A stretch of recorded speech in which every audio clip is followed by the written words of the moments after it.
ओम नमः सिद्धेभ्यः। ओम नमः सिद्धेभ्यः। ओम नमः सिद्धेभ्यः। मंगलम भगवान वीरो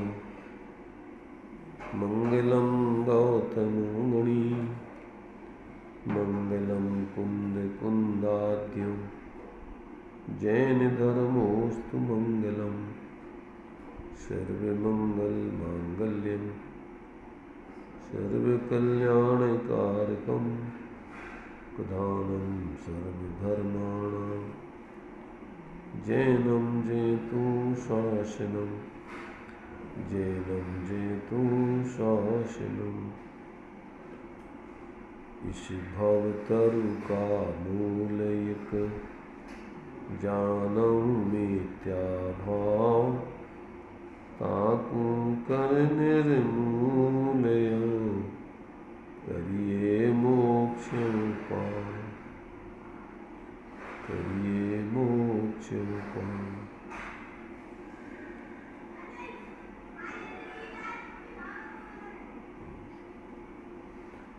चर्चा अपनी मोक्ष मार्ग प्रकाशक जी का 7वां अधिकार धर्मधारक व्यवहाराभासियों के जैन व्यवहाराभासियों के स्वरूप को समझने की चल रही है। यहाँ पर क्योंकि धर्म मोक्ष मार्ग और मोक्ष स्वरूप है,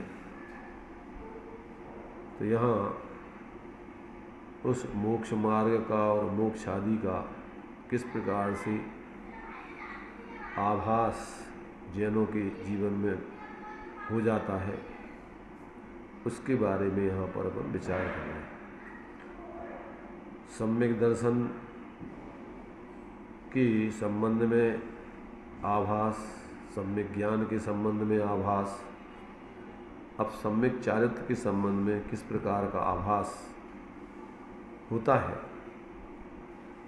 क्योंकि ये व्यवहार धर्मधारक है, इसलिए इनको ऐसा लगता है कि जैसे हम सच्चे अर्थों में धर्मात्मा हों, क्योंकि बाहर से जो व्यवहार 28 मूल आदि हैं, श्रावक के व्रत आदि हैं, प्रतिमाएँ हैं, सम्यक दर्शन आदि का बाहर में जो है सच्चे देव सास गुरु 7 तत्व आदि हैं, उनको बाहर से सब मानता है, पर अंतरंग से उनका यथार्थ स्वरूप नहीं समझता, वास्तविक रूप से उनका यथार्थ स्वरूप नहीं जानता।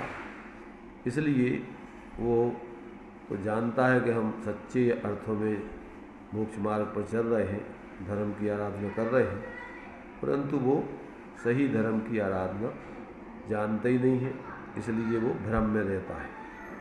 तो अब यहाँ सम्यक चारित्र के संबंध में उसका किस प्रकार का अन्यथापना होता है, उसका अपन यहाँ विचार कर रहे हैं। तो देखिए यहाँ पर सम्यक चारित्र का अन्यथा रूप तथा इनके सम्यक चारित्र के अर्थ कैसी प्रवृत्ति है, सो कहते हैं। बाह्य क्रिया पर तो इनकी दृष्टि है और परिणाम सुधरने बिगड़ने का विचार नहीं है, और यदि परिणामों का भी विचार हो तो जैसे अपने परिणाम होते दिखाई दें उन्हीं पर दृष्टि रहती है, परंतु उन परिणामों की परंपरा का विचार करने पर अभिप्राय में जो वासना है उसका विचार नहीं करते, और फल लगता है सो अभिप्राय में जो वासना है उसका लगता है। इसका विशेष व्याख्यान आगे करेंगे, वहाँ स्वरूप भली भांति भाषित होगा। यहाँ पर देखिए क्या कह रही है कि ऐसी पहचान के बिना बाह्य आचरण का भी उद्यम है। तो अब देखिए इसमें क्या कर रही है कि सम्यक चारित्र के अर्थ ये क्या करते हैं, बाह्य क्रिया पर तो इनकी दृष्टि है और परिणाम सुधरने बिगड़ने का विचार नहीं है, और यदि परिणामों का भी विचार हो तो जैसे अपने परिणाम होते दिखाई दें उन्हीं पर दृष्टि रहती है, परंतु उन परिणामों की परंपरा का विचार करने पर अभिप्राय में जो वासना है उसका विचार नहीं करते। तो इसमें देखो कि पहले तो बाह्य क्रिया, फिर परिणाम, फिर अभिप्राय में वासना। अब ये तीन चीज़ें अपन को पहले समझने लायक है। तो यहाँ पर बाह्य क्रिया तो मन वचन काय की क्रिया होती है, अथवा बाहर के पदार्थों का ग्रहण त्याग आदि की क्रिया होती है। तो बाह्य क्रिया तो ये एक प्रकार से पराश्रित है, उस पर तो अगर अंदर में यथार्थ धर्म समझ करके सहचरभूत बाह्य त्याग आदि होता है और बाह्य प्रवृत्ति होती है तो उस पर धर्म का आरोप उपचार से आएगा।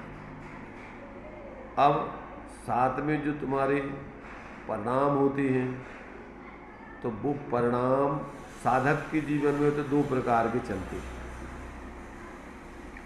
एक तो अंतरंग में अपने आत्मा की श्रद्धा ज्ञान स्थिरता रूप परिणाम, और साथ में जब तक अभी पूर्ण वितरागता नहीं हो जाती है तो फिर उस साधना के अनुकूल ऐसा बाह्य उसका प्रवर्तन। तो वो जो परिणाम है तो वो परिणाम तो चूँकि उसके परिस्थितिजन्य है। कौन से? जो बाहर में मुनिराजों के महाव्रत आदि का पालन करने का भाव है, श्रावक के 11 प्रतिमा आदि के पालन करने का भाव है, तो वो तो उनकी अभी पूर्ण अंदर में वितराग दशा नहीं होने के कारण से सहचरभूत है।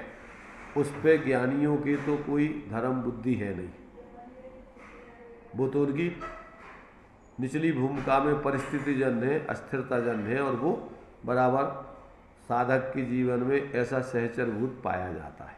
वो उस प्रकार का भाव जब अंदर में 3 चौकड़ी कसाय के अभाव वाली वितरागता होती है तो साथ में अभी जब तक संजुलन कसाय का उदय है तो उसमें बाह्य प्रवृत्ति जब श्रेणी नहीं चढ़ेगा तो उसमें 2 भाव चलते, 2 प्रकार की स्थिति बनती है। एक अप्रमत्त दशा निर्विकल्प दशा और एक प्रमत्त दशा 6वें गुण स्थान की बाह्य उस कसाय के संजुलन कसाय के तीव्रोदय में 28 मूल आदि के पालन के भाव और भी ग्रंथ आदि लिखने के भाव, उपदेश आदि देने के भाव, 5 समिति आदि पूर्वक चलने के भाव, ये सब उसमें चलते हैं सावधानी पूर्वक।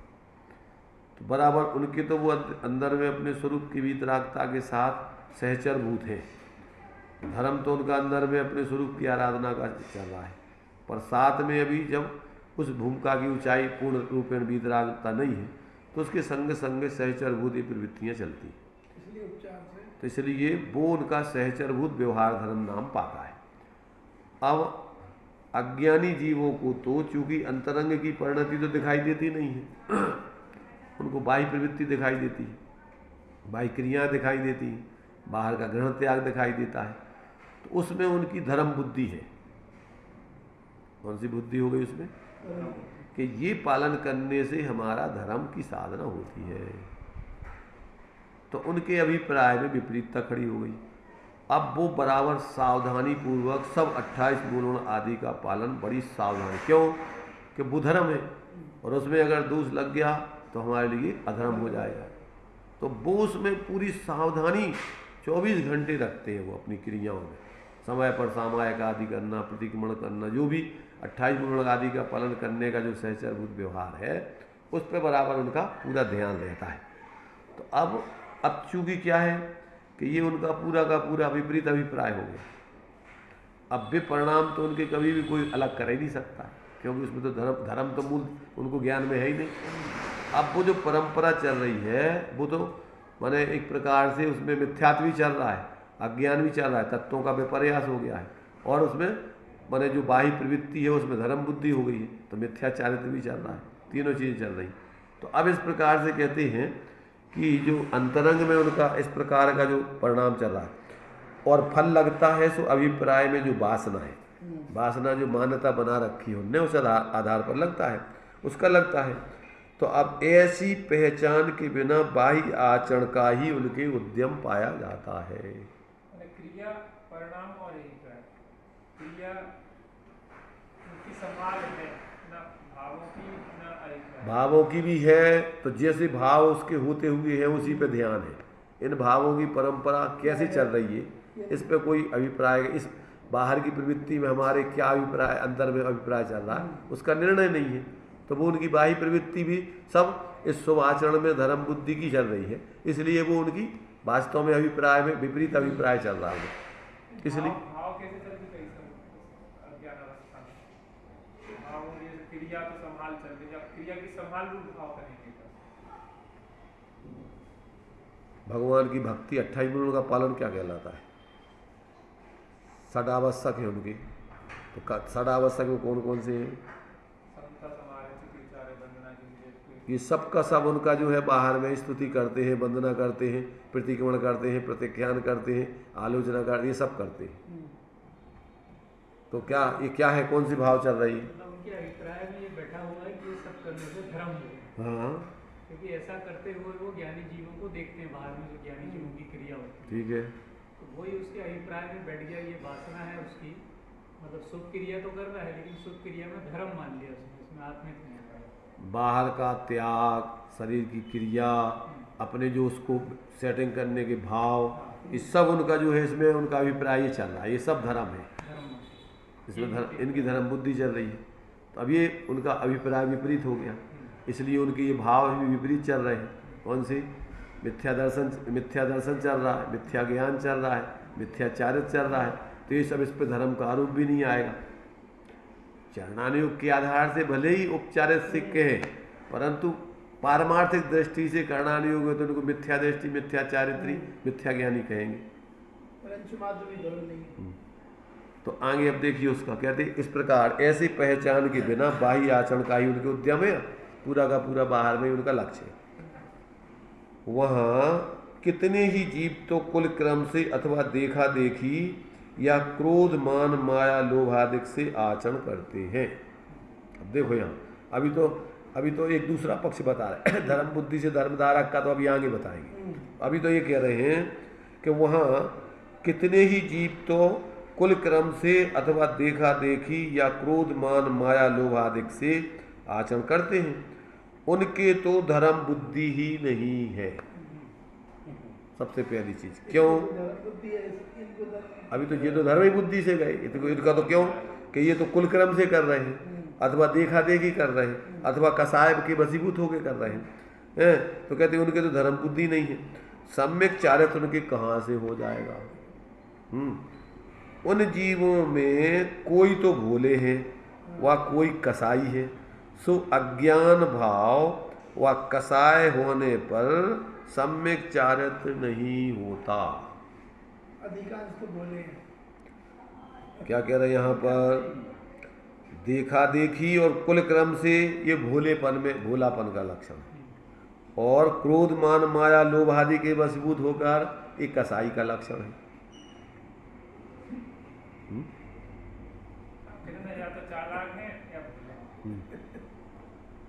इस काल में आपको ऐसे लोगों की बहुलता मिलेगी इस क्षेत्र में, या तो भोले हैं, दूसरों के कहे आधार पर उनने जैसो कहो, और भी चालाक है कसाई, वे अपने मान बढ़ाने के लिए भीड़ इकट्ठी करते रहते हैं, अपना लोभ पोषण करने के लिए सब काम करते रहते हैं, मायाचारी करते रहते हैं। ये सब अंदर में उनकी ये चलता रहता है। नहीं मानने पर गुस्सा आ जाता है उनको, तो क्या करते हो? तो ये सब ये कसाई जीव है। माने जो नेता बने हुए हैं ज़्यादातर उनमें कसाई की गुणता है। परमार्थिक दृष्टि से कहें तो भोलापन तो है ही। क्यों? कि अपना इतना उत्कृष्ट मनुष्य भाव पा करके अकल्याण के काम में लग रहे हैं, तो उनको अपन कहाँ समझदार कहें? साला समझदार तो उनको कहें कि जो अपना आत्मवेद साधे, तो इसमें अपन उनको कैसे कहेंगे ये भैया बहुत चतुर है? चतुर तो है ही नहीं है, वे भी भोले भी हैं और कसाई है। हाँ भाई देखो क्या है, मूर्ख भी कहेंगे। देखो पारमार्थिक दृष्टि से तो वे मूर्ख भी है। क्यों? कि अपन जो प्रयोजन साधने चाहिए वो साध नहीं रहे, और ये सब कसायों के काम और नेतागिरी के काम कर रहे हैं। इसलिए दोनों चीज़ें उसमें गर्भित हो जाती। पर यहाँ तो अपन को अभी व्यवहारिक दृष्टि से लेना है, तो कसाई और भोले जीव जिनको कछु ज़्यादा जानते नहीं हैं, दूसरों के नेतृत्व में प्रवृत्ति जो वे कहते हैं करते हैं और खुद की बुद्धि नहीं है, और वे कसाय पूर्वक सारे कार्य कर रहे हैं। ख्याति, लाभ, पूजा, मान, सम्मान आदि सब इसके लिए कर रहे हैं। सही चीज सुनने ही नहीं मिलती जाएगी तो बेचारे वो भोले जीव करें का। देखो भाई, सही चीज़ वे सुनना नहीं चाहते, कौन नहीं सुनने देता उनको? वही से शब्द नहीं निकले कहूँ, मतलब जो आज मतलब कहीं प्रवृत्ति नहीं दिखती इस टाइप की कि ये शब्द भी सुनने में मिले तो देखो, अगर हम जी कह रहे हैं तुम कैसे आ रहे थे सुनने को? तुम भी तो नहीं में थे, तुम कैसे आए थे सुनने? जमीन नहीं किया जो धर्म तो उनको भी तो भी तो बुद्धि लगा सका कि जब बात ऐसी कैसे हो सकती है। जन्म से ही मूर्खता ले गया। अरे वो जन्म तुम कौन कछु कहे थे? अबे नहीं, तुमने मूर्खता धारण करी, तुम भी तो जन्म ही से ले गए आए थे। तो देखो, वो तो कुल मिला के देखो, अपन अगर और सूक्ष्मता से विचार करो, जिस व्यक्ति की होनहार खोटी है, भली होनहार नहीं है, तो किसी न किसी रूप में उसको तो अपने जीवन को बर्बाद करना है। अब बाकी तो ये निमित्तों की तरफ से कथन है, मूल में तो अभी उस जीव की होनहार अच्छी नहीं। अगर होनहार अच्छी हो तो चालाक लोग दुर्गति के पात्र हो जाएंगे, और उनमें से भोले आत्मार्थी जीव अपना कल्याण करके चले जाएंगे। जैसे तुष्मास भिन्न वाले हैं, अब उनको तो कछु बाहर में तो सहयोग समय नहीं है। मान लो किसी आचार्य के नेतृत्व में वो हो तो वे अपनी आत्माराधना करते हैं, जी अपनी नेतागिरी करते रहे, उनको क्या मतलब? उनको क्या समस्या है? वे अपने शांति से आराधना करके अपना हिस्सा के चले जाए, और जी अपने पाप बंद करके। अभी उसमें निमित्त उपादान की चिट्ठी में दिया है, वक्ता चार चौभंगी घटित की उसमें। वक्ता अज्ञानी, श्रोता ज्ञानी, श्रोता अज्ञानी, वक्ता ज्ञानी, और श्रोता ज्ञानी, वक्ता नहीं, श्रोता ज्ञानी, वक्ता ज्ञानी और दोनों ज्ञानी। चार तरह की। अब ऐसा होता है, उसमें तो व्यवस्था है, तो सब चलता है। तो ये सब चीज़ें अपन को बराबर जब समझ में आ जाती है तो विवेकी व्यक्ति अपना किसी भी रूप में अहित नहीं करता। उदय के कारण कदाचित उसको जहाँ भी रहना पड़ा, नरक में भी जब अपनों कल्याण कर लीजिए तो और इतना बाहर की कितनी प्रतिकूलताएं हो, उसमें से अपन अपनों हित साथ से करें।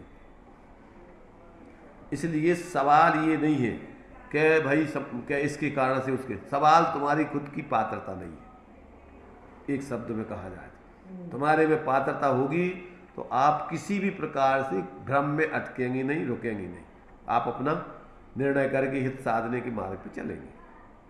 इसलिए यहाँ पर कहते हैं कि वहाँ कितने ही जीव तो कुलक्रम से अथवा देखा देखी या क्रोध, मान, माया, लोभादिक से आचरण करते हैं। अब इसके पहले अपन पढ़ गया है सामान्य रूप से, कुलक्रम से, देखा देखी, लौकिक प्रयोजनार्थ, धर्म बुद्धि से धर्मधारक, और फिर अंत में चौथा नंबर ये धर्म बुद्धि से धर्मधारक। तो ये तीन प्रकार के कहते हैं, इनमें तो धर्म बुद्धि नहीं है, ये तो धर्मात्मा कहाँ से हो जाएंगे। तो इसमें जो है कि ये जिनमें इस प्रकार से कुलक्रम से, देखा देखी या क्रोध, मान, माया, लोभादिक से आचरण करते हैं, उनके तो धर्म बुद्धि नहीं है, सम्यक चारित्र्य उनके कहाँ से हो जाएगा। उन जीवों में कोई जीव तो भोले हैं और कोई कसाई है, सो अज्ञान भाव व कसाय होने पर सम्यक चारित्र्य नहीं होता। भगवान जिनेंद्र में उनके सम्यक उपदेश पने की सिद्धि में यही दिया है कि या तो झूठ बोलता है व्यक्ति अज्ञान से, या झूठ बोलता है कसाय से। जिनेंद्र भगवान ना तो अज्ञानी है ना कसाई है, इसलिए उनके वे झूठ नहीं बोल सकते।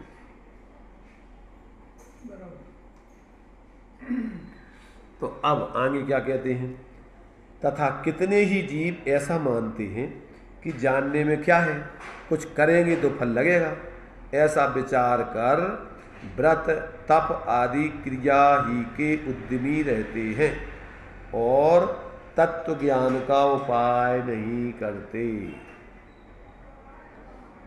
सो तत्व ज्ञान के बिना महाव्रतादिक का आचरण भी मिथ्या चारित्र ही नाम पाता है, और तत्व ज्ञान होने पर कुछ भी वृताधिक नहीं है, तथापि अव्रत सम्यक दृष्टि नाम पाता है।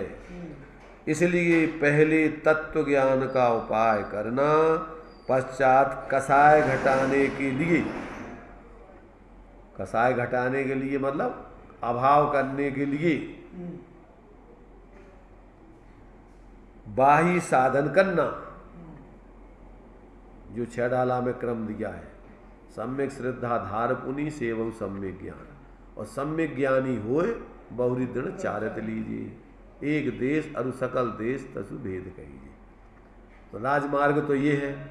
टोडरमल जी ने अपवाद मार्ग भी बताया है कि अपवाद में कदाचित किसी जीव को उपदेश आदि सुनने से वैराग आ गया, और वैराग आकर के उसने संसार शरीर भोगों से विरक्त होकर के दीक्षा ले ली,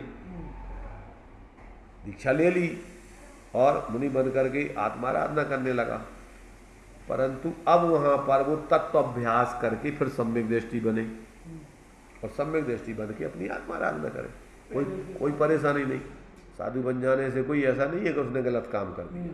अच्छा है, विरक्त होकर के अब साधना उत्कृष्टता से आपको टाइम पूरा है तो उसमें तत्व अभ्यास, पर बिना तत्व अभ्यास के तत्व निर्णय के सम्यक मोक्ष मार्ग ही नहीं बन सकता। दोनों परिस्थितियों में, चाहे पहले तत्व अभ्यास करके और सम्यक दृष्टि बनो, बाद में व्रतादि धारण करो, और या पहले वैराग आदि आ गया, दीक्षा ले ली, और इसके बाद फिर तत्व अभ्यास करके सम्यक दृष्टि बनो।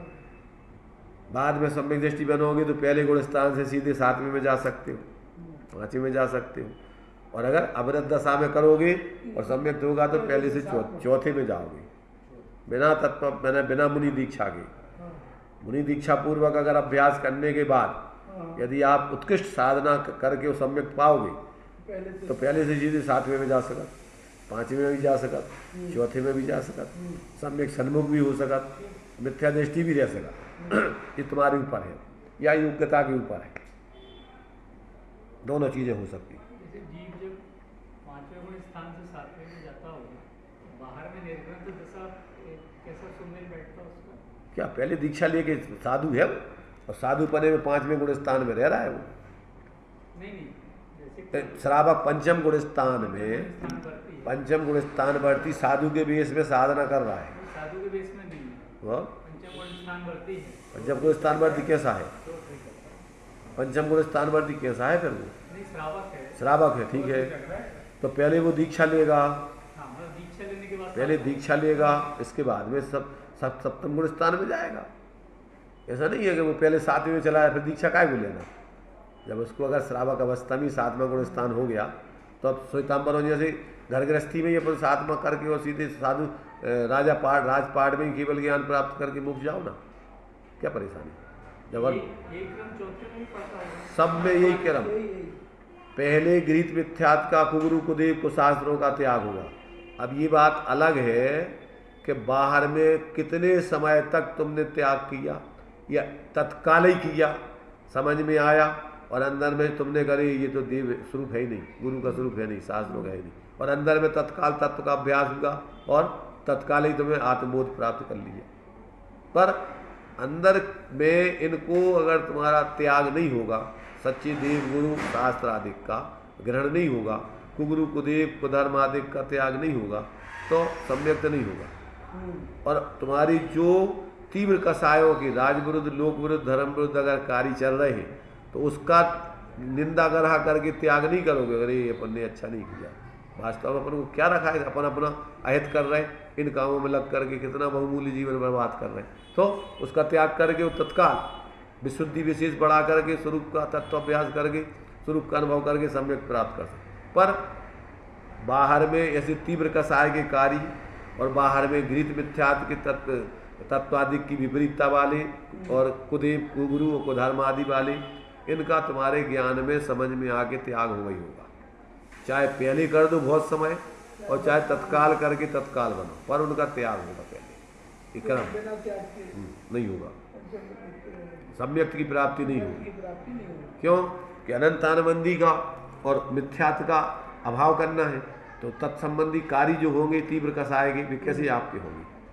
और अनंतानुबंधी में धर्म बुद्धि मंद कसाय के कार्य में भी धर्म बुद्धि नहीं, शुभ कार्यों में भी धर्म नहीं। मुनिराज की भूमिका में जैसे, तो ये सब शुभ कार्य धर्म नहीं है। धर्म तो अपने उस एकत्व व्यक्त आत्मा के अंदर आश्रय से सम्यक दर्शन ज्ञान चारित्र रूप धर्म है। ऐसा आपके निर्णय पूरा पक्का हो जाएगा।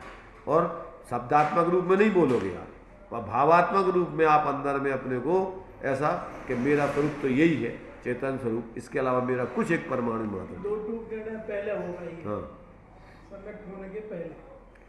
तो इस प्रकार से यहाँ पर तो यहाँ कहते हैं कि कितने ही जीव तो ऐसा मानते हैं कि जानने में क्या रखा, कुछ करेंगे तो फल लगेगा। ऐसा विचार कर व्रत तप आदि क्रियाओं ही के उद्यमी रहते हैं और तत्व ज्ञान का उपाय नहीं करते। सो तत्व ज्ञान के बिना महाव्रत आदि का आचरण भी मिथ्याचारित ही नाम पाता है, और तत्व ज्ञान होने पर कुछ भी व्रताधिक नहीं है, तथापि असंयत सम्यक दृष्टि नाम पाता है। इसलिए पहले तत्व ज्ञान का उपाय करना, पश्चात कसाय घटाने के लिए बाही साधन करना, यही योगेंद्र देवकृत श्रावकाचार्य में कहा है। क्या कहा है? सावय धम्म दोहा 57। क्या कहा है देखिए, दंसन भूमि हम बाहिरा जिये वै रुक्ष न हुंती। क्या अर्थ हुआ? इस सम्यक दर्शन भूमिका के बिना हे जीव दंसन भूमि अहम बाहिरा, सम्यक दर्शन की भूमिका के बिना हे जिये वै व्रत रूपी रुक्ष न हुंती, व्रत रूपी वृक्ष नहीं होते। अर्थात जिन जीवों के तत्व ज्ञान नहीं है वे यथार्थ आचरण नहीं आचरते। अब उसी का विशेष खुलासा करते हैं। तो ज्ञान का मतलब यहाँ सीधा आत्मानुभूति होती है। तत्व ज्ञान का मतलब स्व पर हे उपादेय का पूरा निर्णय करके स्व का ग्रहण और पर का त्याग, और अपने जीवन में फिर उसका यथायोग परिवर्तन, उसका नाम तत्व ज्ञान है। तत्व ज्ञान माने भाव भाषण, तस् भावम तत्वम, जिसका जो स्वरूप है उसका उस रूप, अपने को अपने रूप भाना, पर को पर रूप जान करके उसमें मध्यस्थ रहना, और जो भाव अपने अहित रूप है उससे निवृत्ति सामर्थ्य प्रमाण, और जिन भावों से अपना हित है उसमें प्रवृत्ति, इसका नाम है तत्व ज्ञान। अब उसका खुलासा कर रहा है विशेष।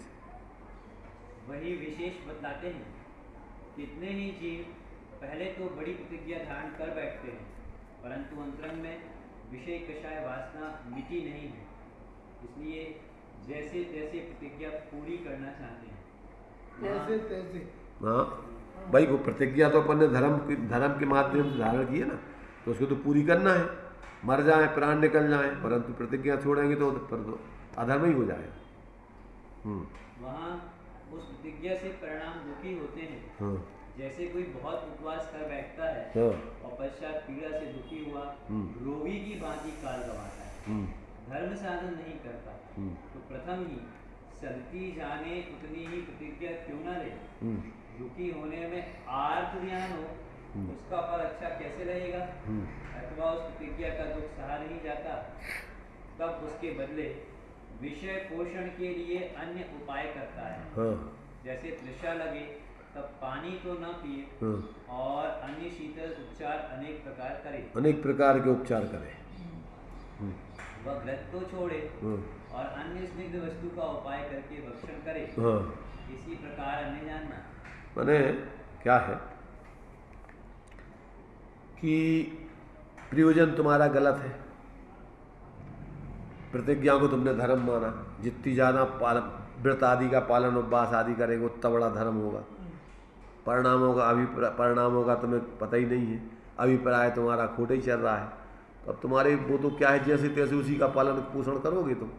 अब तुमने प्रतिज्ञा ले ली, अब व्रत उपवास में गर्मी लग रही है, तो अब क्या है कि बाल्टियों से पानी ले आके मिट्टी रखो, और तुम्हारे से लौकी आकर के किसो पूरे शरीर पर, ये करो वो करो, बहुत सारे उपचार करोगे भाई। थोड़ा अगर तुम्हें शरीर में सहन शक्ति नहीं थी और शीत की तुम्हें ज़रूरत ही है तो पानी ने पी सीधे मुंह में से डाल के तुमने क्या बिगाड़ लिया उसने? भाई अगर मुंह में डाल करके 2 गिलास पीने से तुम्हारी सब इतनी झंझट है, आरंभ सारंभ दुनिया के हिंसा के काम, तो जो स्टोडामल जी इसमें लिखा ना कि सुगम उपाय छोड़कर दुर्गम उपाय अपनाता है, सीधा साधा सरल काम तो नहीं करता है और लंबी चौड़ी उल्टी अपने को झूठा धर्मात्मा दिखाने को नाटक करता है। क्या फ़ायदा हुआ इससे? तो ऐसे कार्य कहते हैं जो करना है तो भैया ऐसे जैसे तैसे अब तुम प्रतिज्ञा पूरी करना है, टाइम पूरा करने की, कब है भैया कब पूरी हो गई, कब पूरी इंतजार, तो अब धर्म तो करेंगे क्या? तुम दुखी हो रहे आर्थ को ध्यान कर रहे, तो ये जो है कह रहे ऐसा इस प्रकार करना योग्य नहीं है। क्यों कि आपको जो है प्रथम से ही जितनी सदिति जाने उतनी प्रतिज्ञा करें, ये दिया ही है कि तुम्हें पता नहीं है तो गुरु के निर्देशन में जो भी है धर्म की आराधना करो। अगर तुम नहीं समझ पाते हो कि हमें क्या उचित है क्या अनुचित है तो तुम जो समझदार है उनसे उनके सानिध्य में रहो, परंतु अब तुम बिना ही अपने मनमाने तरीके से कुछ भी करते रहो, उससे धर्म तो नहीं होना है। इसलिए यहाँ कहते हैं कि भैया जितनी सत्य जाने उतनी प्रतिज्ञा क्यों ना ले, और दुखी होने में आर्त ध्यान हो उसका फल अच्छा कैसे हो सकता है? अथवा उस प्रतिज्ञा का दुख नहीं सहा जाता तब उसके बदले में, अब उसके बदले में फिर दूसरे उपाय, तो भैया क्या करें? धर्म पालन धर्म हमने धारण करो है तो अब क्या करें? छोड़ दें का? अरे भाई छोड़ने की बात नहीं है, बात तो तेरी कीजिए शक्ति प्रमाण, और शक्ति बिना श्रद्धा रखो, जितनी सामर्थ्य हो तुम करो, और नहीं है अब तुम्हारे पास पैसा है नहीं है और तुमने दान बोल दो 1 लाख को 2 लाख को कछु भी बोल दो, अब कहाँ से ले आओगे? और मान लीजिए पाप को उदय हो, व्यवस्था बने ही नहीं, तो अब क्या करोगे? भाई दान बोला जाता है क्या? और उधार करो जाते है का कि 5 साल में चुका दियो, जो कछु व्यापार है का? अरे ये तो तुम्हारे लिए एकमात्र अपने भावों की शुद्धि के लिए सब क्षेत्र में लगा कीजिए, शक्ति प्रमाण दान सब, व्यवहार धर्म परमार्थ धर्म सब उसमें। तो अब ये कोई दान तुम्हें दिखाने के लिए थोड़ी है, तुम्हारे लिए लग रहा है। दान की परिभाषा क्या दी है? अनुग्रहार्थम स्वस्याति सर्गो दानम विधि द्रव दात्री पात्र विशेषा तद विशेषा, इतनी चीजों पूर्वक दान होता है। पहले तो अनुग्रहार्थम, अनुग्रहार्थम का अर्थ होता है स्वपर कल्याण की दृष्टि से, उपकार किसका? अपना और दूसरे का। कैसा उपकार? तुम्हारे पास भैया धन संपत्ति आदि है, अथवा जो भी सामग्री आदि है, अथवा जो भी तुम अपनी दूसरों का अपना सहजता में संयोग कर सकते हो हित में, तो तुम अपना वो उस प्रकार से संयोग करो जिस रूप में है, पर उसमें क्या सोच कर कि इससे भैया अपने भी परिणाम अच्छे रहेंगे, अपने लिए मान लो लोग का सहाय छूटेगी, ज़्यादा है अपने पास और इकट्ठा करते रहेंगे तो आसक्ति बढ़ती जाएगी, पापा ही बंद होता रहेगा उसी के, तो अपन इसका उपयोग हो दूसरों के काम में आए। ऐसे ही अपन भैया ऐसे होते परिणाम अपने काम में मन लगाओ थे पाप के कामों में, चलो भैया धर्म के काम में अपन सहयोग कर रहे मन से वचन से काय से, पैसा नहीं दे पा रहे आप मन वचन काय से प्रवृत्ति कर रहे, तो इससे क्या है? ये सदुपयोग हो रहा है, और उसमें दम्भपूर्वक दूसरों को ऊंचा दिखाने के लिए या दूसरों को नीचा दिखाने के लिए, ये सब पाप के भाव है। तो ये सारी चीज़ें अपन को विवेक रखना। अनुग्रहार्थम, फिर स्वयं की वस्तु न्याय नीति ईमानदारी से कमाई हुई, पर विधि पूर्वक और यथायोग्य द्रव, विधि द्रव क्या किसको क्या उचित है, तो विधि द्रव और दात्र, सच्चे दाता बन के 7 गुणों को धारण के, और पात्रों के लिए यथायोग इस प्रकार दोगे तो दान का फल है। जो अगर तुम कह देती यार तुम्हारा वो दवाई है फिर भी नहीं दे रहा, तुम कंजूस हो और प्रमादी हो और जी हो और देखो ऐसा है, हम तो पहले ये कह रहे हैं, सुनो सुनो सुनो, उसको प्रश्न हो गया, अब सुनने का प्रयत्न करो और उस पर ज़्यादा विकल्प मत करो, अपनी धारणा मिथ्या बना के। दान स्वयं के विवेक से और स्वयं ही जोर जबरदस्ती किसी के कहने से नहीं,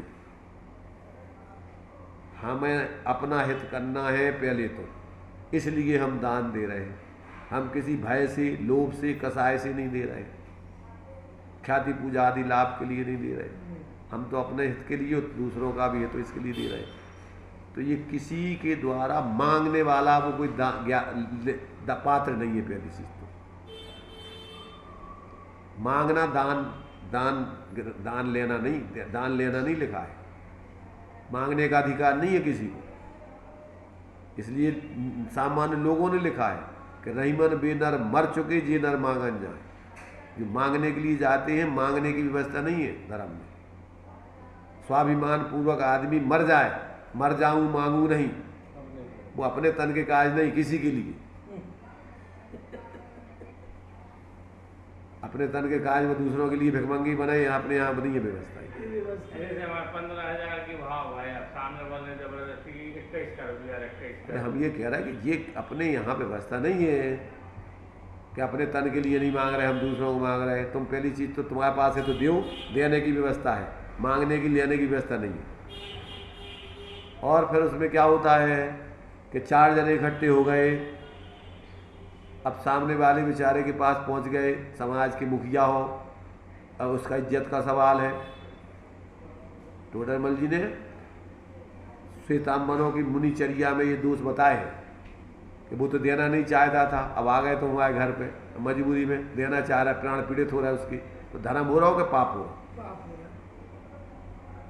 अगर वो स्वयं स्वेच्छा से बहुमान पूर्वक बुला करके देवे विधि पूर्वक तो आप दो, नहीं देवे तो मुनिराजों को ऐसा नहीं है कि तुम जबरदस्ती वहाँ पहुँच जाओ लेवे बिना। तो ये जो श्वेतांबर साधु हैं दूसरों के घर में चले गए, अब उसकी पत्नी, उन्हें 5 पाप बताए उसने। उसकी पत्नी बैठी थी, सील का दोष लगेगा ऐसे, उगारी कैसे पहुँच गए तुम उधर, तो और बिना इच्छा के दे रहा हो, हिंसा का दोष लगेगा। नहीं देना चाहता है, आ गए घर पे, भैया ठीक है, अच्छे आ गए, झूठ बोल रहा हो, तुम चोरी कर रहे हो, उसके बिना इच्छा के ले आ रहे थे, और तुम्हारे लिए तुम ले आए, ज़्यादा ले आए, पर एक इकट्ठो कर रहे थे, शाम को खेओ, कभी और खाओगे।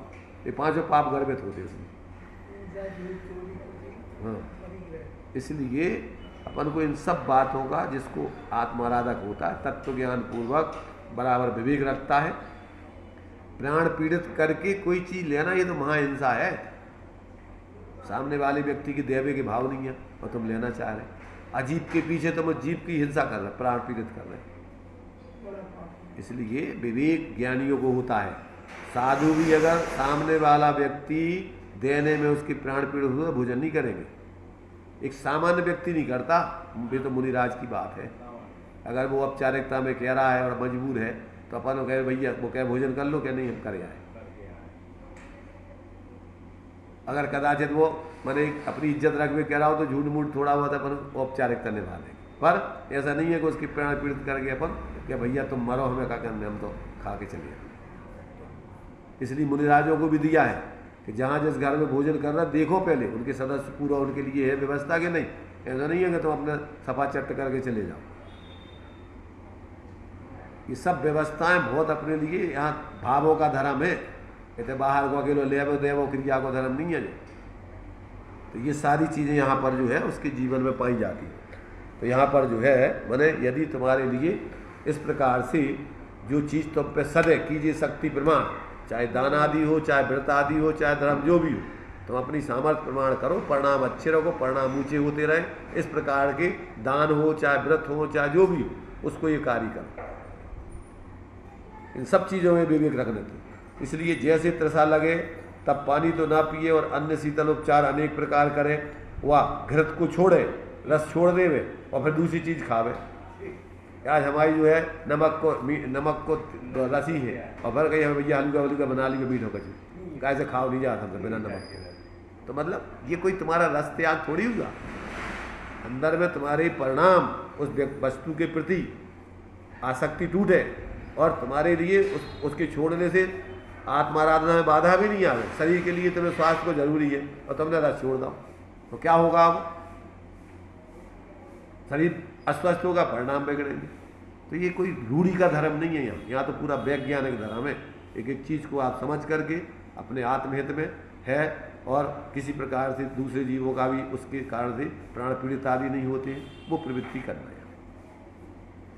तो इस प्रकार से ऐसा जो है इस प्रकार से उपाय करके भक्षण करे। इसी प्रकार अन्य भी और जान लेना, औपचारिकता वाला माने इधर का उधर करके और सिर्फ अकेले को धर्मात्मा दिखाना, परिणामों की भी शुद्धि नहीं हो रही इसमें। यदि ईर्ष्या नहीं सहे जाते थे, विषय वासना नहीं छूटी थी, तो ऐसी प्रतिज्ञा किस लिए की? सुगम विषय छोड़कर पश्चात विषम विषयों का उपाय करना पड़े, ऐसा कार्य क्यों करे? वहाँ तो उल्टा राग भाव तीव्र होता है, अथवा प्रतिज्ञा में दुख हो तब परिणाम लगाने के लिए कोई आलम्बन विचारता है। हाँ, तो ये खाना पूर्ति वाला काम नहीं है। यहाँ तो अंदर से समझ करके अपनी जैसे वे परिणामों की ऊंचाई बढ़े, अपनी आत्माराधना हो, उस प्रकार के काम करना। ये किसी प्रकार का और कोई इसमें बहानेबाजी नहीं चलती है। जैसे उपवास करके फिर पीड़ा करता है, कितने ही पापी जुआ आदि कुव्यसनों में लग जाते हैं, अथवा सो रहना चाहते हैं। ऐसा जानते हैं कि किसी प्रकार काल पूरा करना, किसी प्रकार अन्य प्रतिज्ञा में जानना। माने तुम्हारी उस प्रतिज्ञा, देखो आचार्य कहते, ज्ञानी कहते हैं, देखो फल परिणामों का लगता है, प्रतिज्ञा तो एक अपने लिए निमित्त मात्र है। उसमें तुमने कोई चीज़ की प्रतिज्ञा कर ली तो वो तो एक तुम्हारे संकल्प मात्र समझो, और फल काय का मिलेगा? अकेले संकल्प का के परिणाम और तुम्हारे अंदर में किस प्रकार के भाव चल रहे हैं उसका। इसलिए ये तो ऐसे उपदेश तो शिक्षा मात्र है, फल काय का लगता है? फल तुम्हारे भावों का लगता है। इसी प्रकार से प्रतिज्ञा तो एक संकल्प मात्र है, फल काय का लगेगा? अब तुमने प्रतिज्ञा कर ली और परिणाम तुम्हारे बिल्कुल है ही नहीं उस जाति की, तो उससे क्या फल मिलेगा तुम्हें?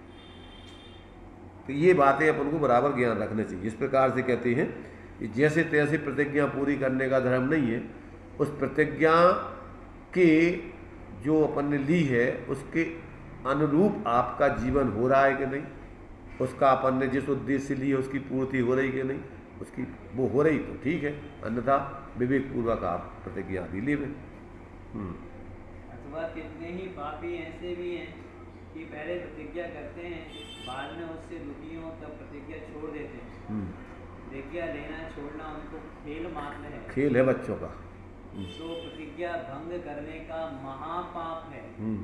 इससे तो प्रतिज्ञा न लेना ही भला है। क्यों? इस प्रकार पहले तो निर्विचार होकर प्रतिज्ञा करते हैं और पश्चात ऐसी दशा होती है। हाँ, तो अब यहाँ ये कह रहे हैं, पहली चीज़ तो आप विवेक पूर्वक तत्व ज्ञान करो। अब फिर इसके बाद फिर अपन को देखो कि अपन को ये दिया इसमें क्या द्रव्य क्षेत्र काल भाव आदि का विचार करें, प्रतिज्ञा निर्वाह होती जाने तो ऐसी प्रतिज्ञा लेवे। प्रतिज्ञा के बाद परिणाम चढ़ते रहें वृत्तों के ऊपर, ऐसा नहीं कि उसके अब अंदर में अपन बहुत उसके प्रति ऐसा है भैया बस हम फंस गए, क्या करें अब कैसे उसका पूरा, तो उससे क्या पुण्य होगा तुम्हें। इसलिए इन सारी बातों का बराबर विवेक रख करके यहाँ द्रव्य क्षेत्र कैसा है, काल कौन सा चल रहा है, अपने भाव कितने ऊंचे हैं, क्या हमारी ऐसी प्रतिज्ञा का हम निर्वाह कर पाएंगे। तो तत्काल के भावुकता के आधार प्रतिज्ञा नहीं ले बैठे, आगे पीछे की सोच करके पूरी प्रतिज्ञा ले रहे। ये है पूरी स्थिति। जैन धर्म में प्रतिज्ञा न लेने का तो दंड है नहीं। जैन धर्म में तो ऐसा उपदेश है कि पहले सच्चा तत्वज्ञान हो, पहले तो तत्वज्ञानी हो, फिर जिसका त्याग करे उसका दोष पहचाने, त्याग करने में जो गुण हो उसे जाने, फिर अपने परिणामों को ठीक करे, वर्तमान परिणामों ही के भरोसे प्रतिज्ञा न कर बैठे, भविष्य में निर्वाह होता जाने तो प्रतिज्ञा करे।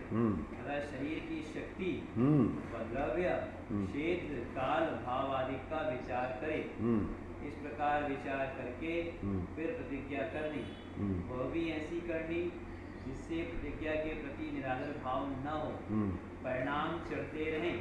ऐसी जैन धर्म की आमना है। ये है जैन धर्म की आमना है। आप जो कार्य कर रहे हो उसका पूरा चारों तरफ से तपास कर लिया, अब जो हम कर रहे हैं उसका जिस उद्देश्य से कर रहे हैं उसकी पूर्ति होगी कि नहीं होगी, होगी तो उसको करना, नहीं होगी तो उसके लिए नहीं करना। क्यों? समझदार लोगों का काम तो जिस उद्देश्य से जो कार्य कर रहा है वो होना चाहिए, नहीं हो रहा तो वो काहे की समझदारी। तो इस प्रकार प्रतिज्ञा नहीं ले तो सामर्थ्य तो परमात्मा नहीं कहलाने लगी। क्या प्रतिज्ञा की जैसा सामर्थ्य है हाँ। तो प्रतिज्ञा नहीं ले रहा तो परमात्मा की श्रेणी में नहीं आएगा क्या? वो दवाई भी जो देखो सब निरूपण किया गया है। प्रतिज्ञा नहीं लेने पर अव्रत संबंधी दोष तो लगता ही रहता है, इसलिए प्रतिज्ञा लेना ये भी कहा है। परंतु सामर्थ्य नहीं हो तो भावना रखना, श्रद्धा रखना, मजबूरी में परिस्थिति के साथ प्रतिज्ञा लेकर के उसका प्रतिज्ञा का और धर्म का किसी प्रकार से खिलवाड़ नहीं करना। प्रतिज्ञा लेने बिना तो आपको अव्रत संबंधी दोषों से आप बच ही नहीं पाएंगे, तत्संबंधी पाप होते ही रहेगा। इसलिए वो तो लेना, पर कैसी लेना, अपन देख करके लेना, अपनी सामर्थ्य के आधार से लेना, परिणामों को उसकी सिद्धि होते हुए है तो लेना, अन्यथा अभी भावना रखना, श्रद्धा रखना, आगे ले लोगे, पर अब सामर्थ्य नहीं है और ले ली और फिर इसके बाद छोड़ने पड़े और परिणाम बिगाड़ो तो इसे का फायदा। इसलिए नहीं लेने की बात नहीं है, बात है विवेक पूर्वक लेने की। नहीं लेने में तो आपको दोष तो लगता ही रहेगा। हाँ, भाई अव्रत संबंधी दोष तो आपने जैसे मान लीजिए रात्रि भोजन आपने नहीं छोड़ा, खाते भी नहीं हो, तो अत्याग संबंधी दोष लगता ही रहता है, चाहे आप खा रहे हो चाहे नहीं खा रहे। अभी जब तक आप, क्योंकि अंदर में आसक्ति है उसके प्रति, तत्संबंधी आपको आशाबंद होता रहेगा। और अब जैसे वेदना है, कोई पीड़ा है, कोई दिक्कत है और हम त्याग है तो वो चीज को देखो अभ्यास रूप में आपको करने में कोई दोष नहीं, परंतु प्रतिज्ञा लेने के बाद फिर छोड़ना योग्य नहीं।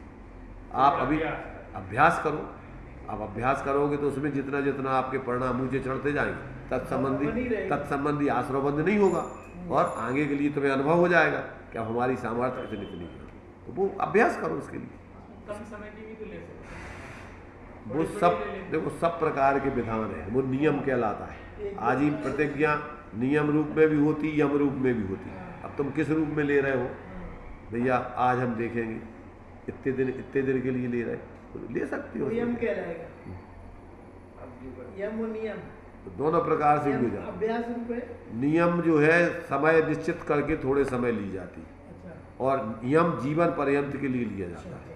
यम प्रतिज्ञा ही है, यम जीवन पर्यंत की प्रतिज्ञा है, और नियम काल विशेष आदि के माध्यम से ली जाती है। वस्तु विशेष कैसी तुमने ली कि हम इतनी चीज़ खाएंगे, ये खाएंगे, इतने समय तक खाएंगे, इस क्षेत्र में खाएंगे, यहाँ नहीं खाएंगे, जो भी उसमें नियम तुमने ले सोच ले कि हम 12 बजे के बाद दवाई जो भी समय का नियम ले लिया। और फिर खाने पड़ी तो नहीं, खाने पड़ी का सवाल नहीं है, फिर नहीं खाएंगे। मर जाने पर भी जैसे तुम्हारे भील ने जो है कौए का मांस छोड़ दिया, तो अब मौत की कीमत पे अभी नहीं खाना। बहुत ही वेदना हो रही तो कितनी वेदना हो, मरने से ज़्यादा और का वेदना होने, और मरने तो है ही।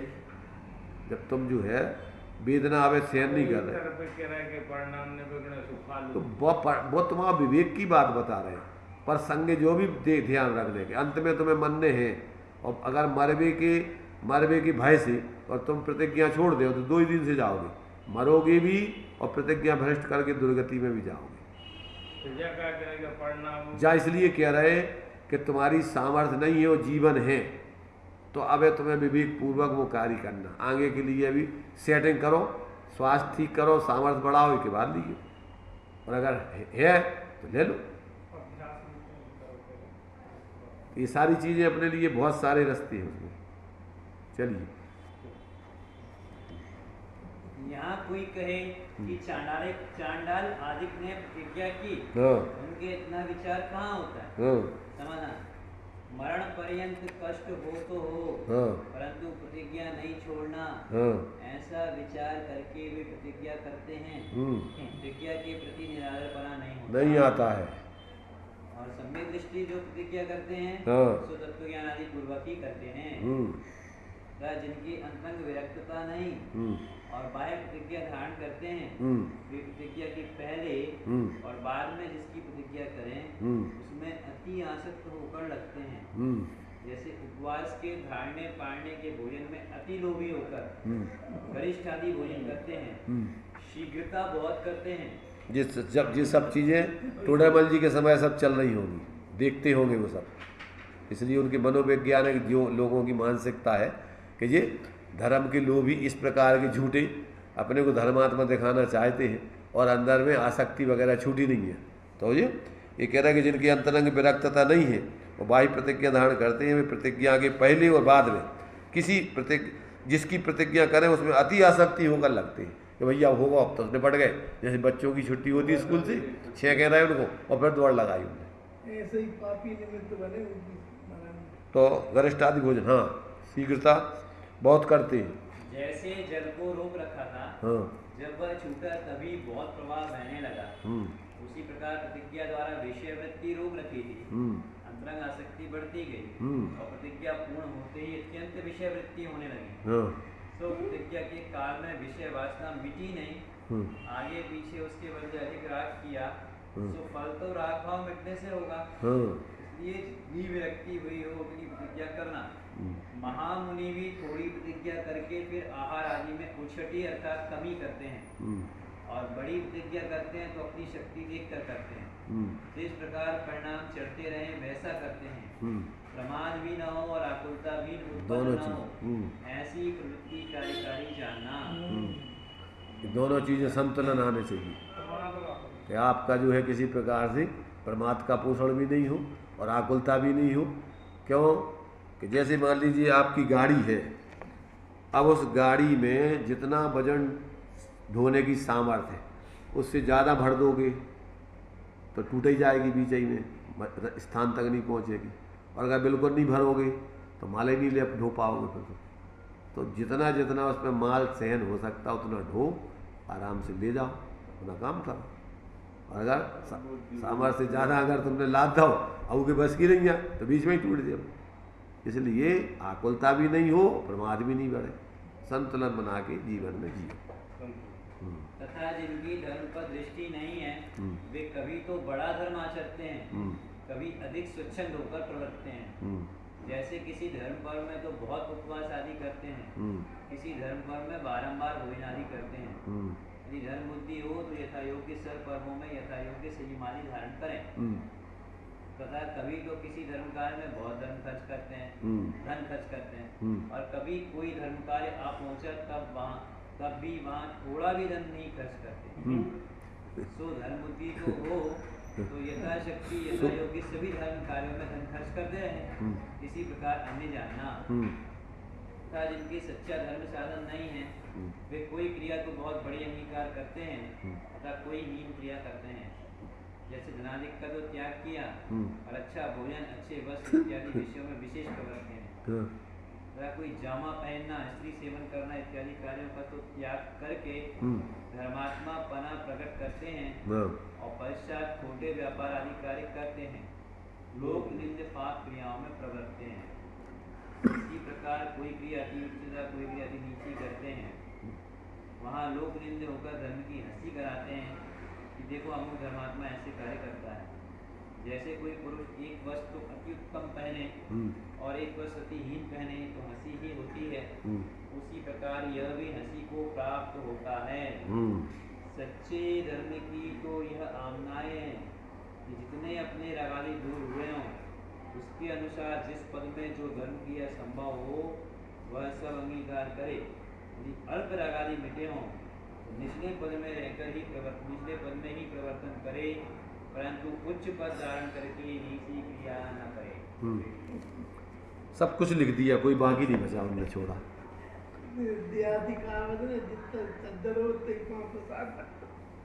अपने सब कुछ जो कुछ भी व्यक्ति ऊट पटांग करता है धर्म के नाम पर, उसको उनने सब थोड़े शब्दों में यहाँ लिख दिया। अब जो समझदार लोग हों, जिनका आत्महित जिनको करना है, वे इन सब बातों को समझ के, धर्म तो बीतराग रूप है। धर्म कोई क्रिया नहीं है, धर्म राग में नहीं है, द्वेष में नहीं है, मोह में नहीं है, बाहर के ग्रहण त्याग में नहीं है। अंदर में जितने तुम्हारी कसाएँ छूटें, स्वरूप की अंदर बीतरागता बढ़े, उतना उतना आप बाहर में यथायोग पद के अनुसार ग्रहण त्याग आदि करते हुए प्रवृत्ति करें। इसमें आपके सब कुछ आ गया। अब उसमें आपकी जब धर्म है, धर्म बुद्धि है, तो तुम्हें जहाँ धर्म दिखेगा जो कार्य करने लायक वो करोगे। रूढ़ी से कोई कि जो हमें करने जो नहीं करने, इनको करने उनको नहीं करने, कोई पकड़ नहीं होती उसकी। धर्मात्मा व्यक्ति का विवेक जागृत रहता है, जहाँ जो चीज़ ज़रूरत होती है वो कार्य वहाँ करता है, लकीर का फकीर नहीं होता है। इसलिए ये सब बातें धर्मात्मा के जीवन में स्वस्फूर्त विवेक से बराबर जहाँ जो करने लायक है, जहाँ श्रीमद जी का एक वचन है वो सब उसमें कर देते हैं, जहाँ जहाँ जी योग हो तहाँ समझबो ते, और तहाँ तहाँ ते आचरे आत्मार्थी जन। ये आत्मार्थी का लक्षण है। कौन सा?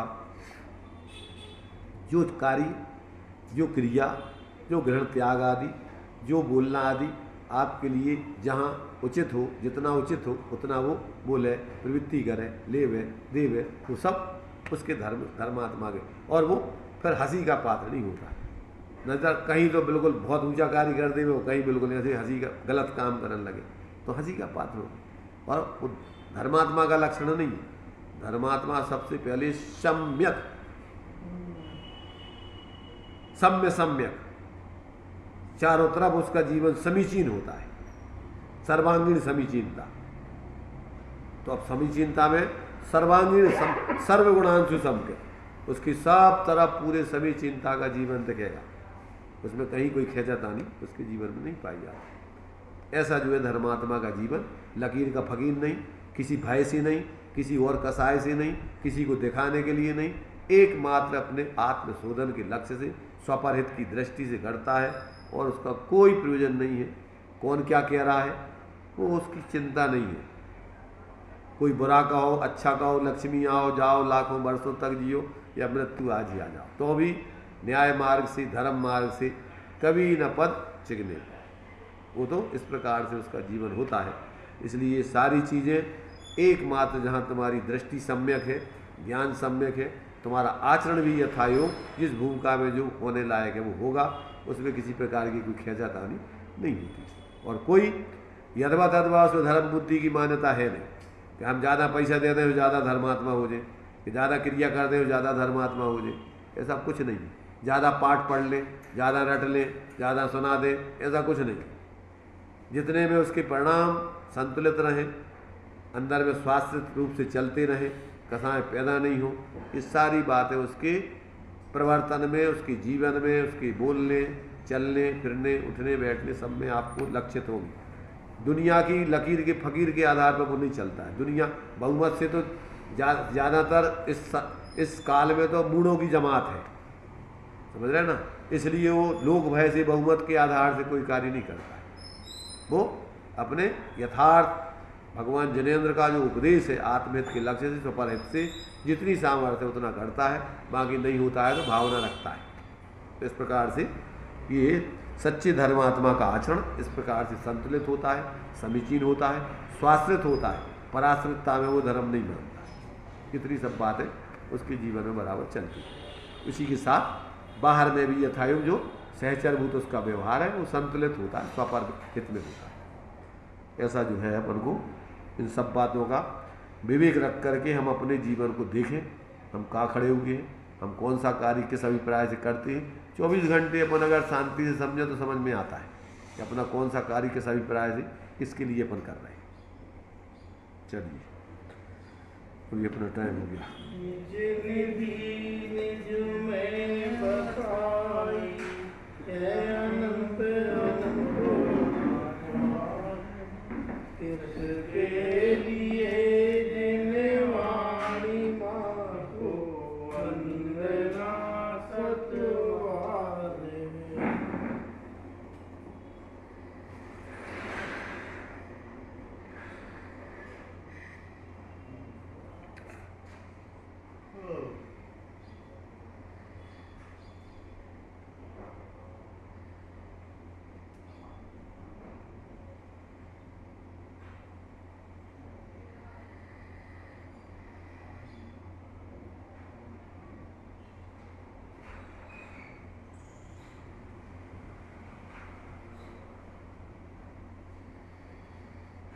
द्वादश गौरी पंच परमेष्टि भगवान।